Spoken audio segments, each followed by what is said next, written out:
Hello, Elkhorn, and welcome to the very first episode of Ask Mrs. Sabin, the show where Elkhorn parents can ask me questions about my classroom. Since this is the very first episode of Ask Mrs. Sabin, let me tell you a little bit about myself. My name is Jessica Sabin, and I started out my teaching career by teaching 4K in Kenosha for a year, where I attended a love and logic training. Then I taught 4K in Lake Geneva for 4 years, where I taught an interactive read aloud PD session. And most recently, for the past 4 years, I've taught 5K in Waterford, where I co-led a Jan Richardson book study for the staff. And as part of the math team, I trained the staff on the math practice standards. I love to garden, I love to read, I love cats, and I love baking. Let's get started with our very first question.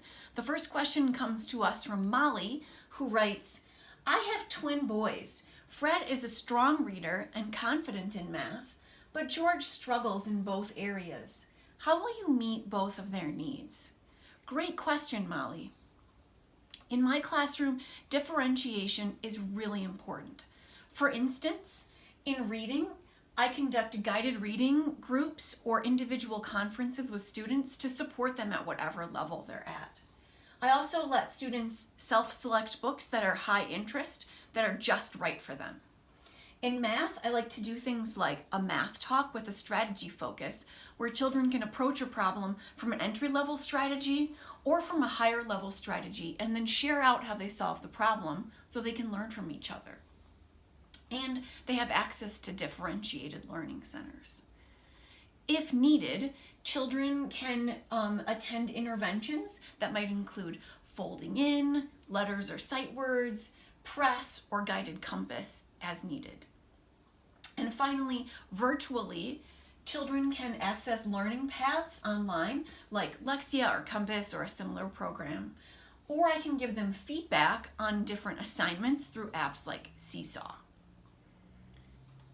Let's go to the next question. This is from Petunia, who asks, my son experiences anxiety and sometimes acts out. How can you help him stay calm and make good choices? That's a really important concern, Petunia. And one thing that I excel at in my classroom is managing the classroom. When a classroom is well managed, children feel welcome, they feel safe, and they feel calm, and that can help minimize those inappropriate behaviors and maximize learning. So a couple of ways that I do that is by setting clear expectations and establishing predictable routines so that children know what's coming next and what's expected of them. I also really focus on giving positive feedback because children respond strongly to that. And maybe the most important thing is building those authentic, caring relationships so that the students and I have a very trusting relationship between us. And finally, I pride myself on being organized and prepared every single day. The last question comes to us from Arthur, who asks, I really want my daughter to love school. How will you make sure her first school experience is positive? That's a really common concern, Arthur.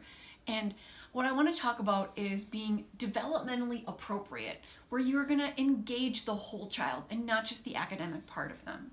We do that in a number of ways. One way is to provide chances for exploration or play with hands-on activities like giving kids access to blocks, games, puzzles, art, or science activities.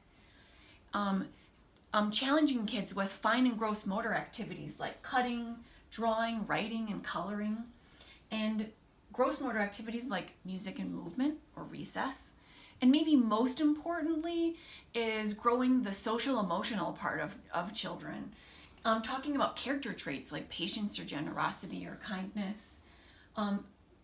Working on problem solving so that if kids have a disagreement with someone else, that they know what to do.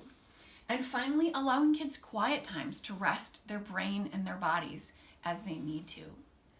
These were really great questions. Thank you so much for joining me for the first episode, and I hope to hear from you soon. Thanks. Bye.